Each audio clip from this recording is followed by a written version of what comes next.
ఓం నారాయణ ఆదినారాయణ. ఓం నారాయణ ఆదినారాయణ. భగవాన్ శ్రీ వెంకయ్య స్వామి నమో దేవతా చక్రవర్తి. ఓం నారాయణ ఆదినారాయణ. ఓం నారాయణ ఆదినారాయణ. భగవాన్ వెంకయ్య స్వామి వారు ఒకసారి తమ శిష్యులతో, అయ్యా, మనము భిక్ష పైన ఆధారపడి జీవించే వాళ్ళము, ఎవరిని కూడా మనం పెత్తనం చేయకూడదు. వాళ్ళ దగ్గరికి వెళ్ళి భవతీ భిక్షాందేహి అని అడగటమే తప్ప మనం ఆర్డర్లు వేయకూడదయ్యా. మనం భిక్ష మీద జీవించే వాళ్ళం కదా.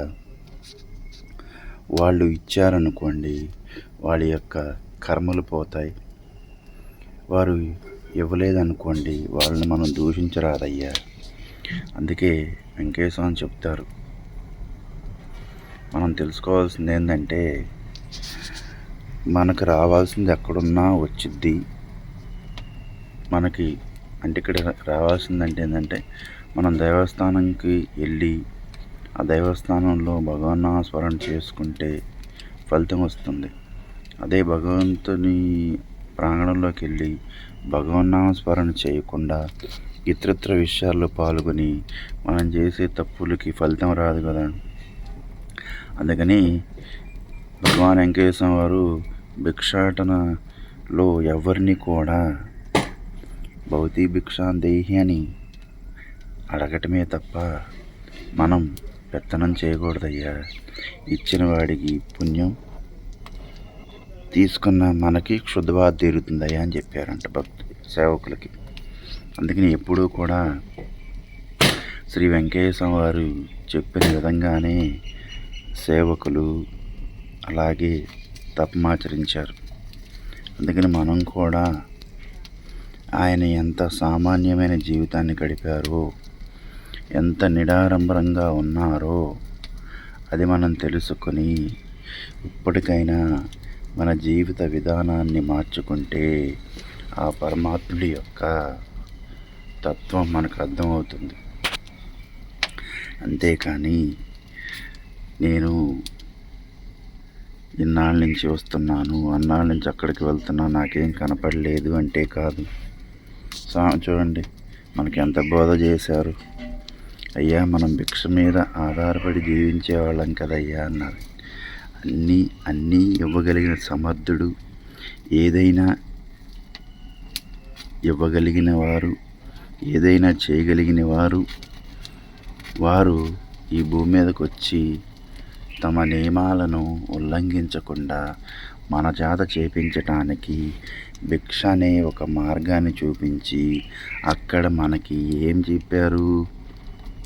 ఓర్పు. అక్కడ ఓర్పు నేర్పారు. ఓర్చుకుంటేనే కదయ్యా ఎంత పెద్ద పని అయినా సులువుగా అవుతుంది. ఓర్పు లేకపోతే ఎట్లయ్యా అన్నారు. అందుకనే దీని గురించి ఒక విషయం చెప్తాను.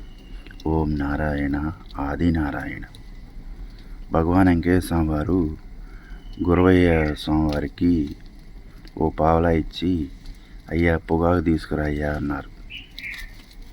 అయితే భగవాన్ వెంకటేశ్వర స్వామి వారి అంటే ఎంతో ప్రాణం కంటే ఎక్కువగా సేవించిన శిష్యులు గురవయ్య స్వామి వారు ఒకళ్ళు. ఆయన వెళ్ళి పొగాకు తీసుకొద్దామని వెళ్తే ఆ బజారులో కొంతమంది యువకులు, మీ పనే బాగుందిరా, ఊరూరా తిరుగుతూ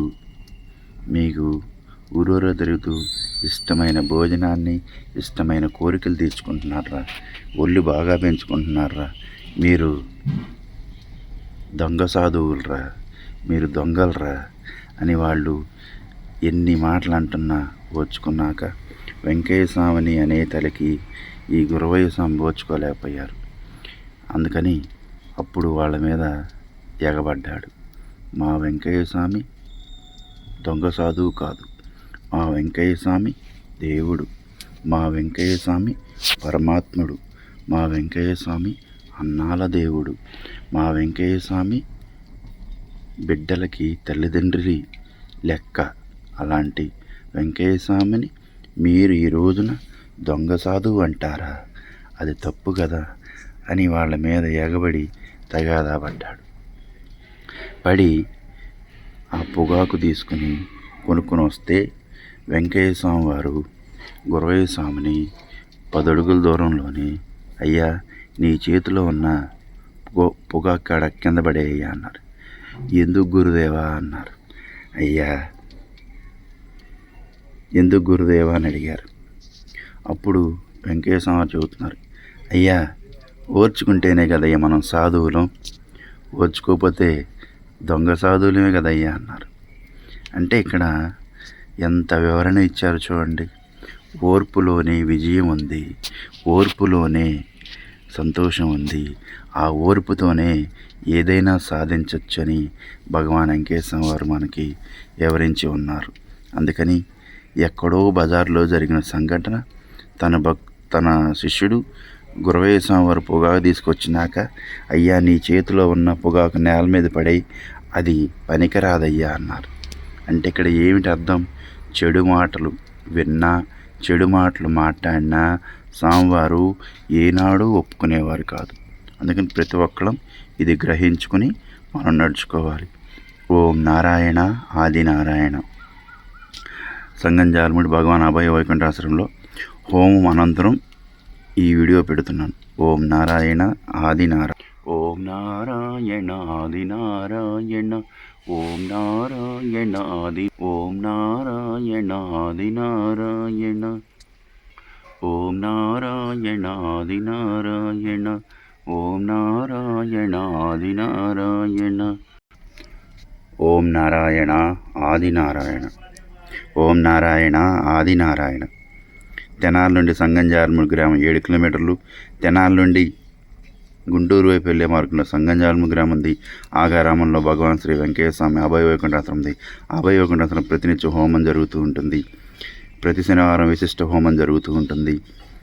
అట్లాగే భగవాన్ వెంకయ్య స్వామి వారికి మూల స్వరూపాన్ని దర్శించండి. భగవాన్ వెంకయ్య స్వామి హోమం చుట్టూ ప్రదక్షిణ చేసి స్వామివారికి అనంతమైన అనుగ్రహాన్ని పొందండి. ఓం నారాయణ ఆది నారాయణ. మీ గంగాధర స్వామి.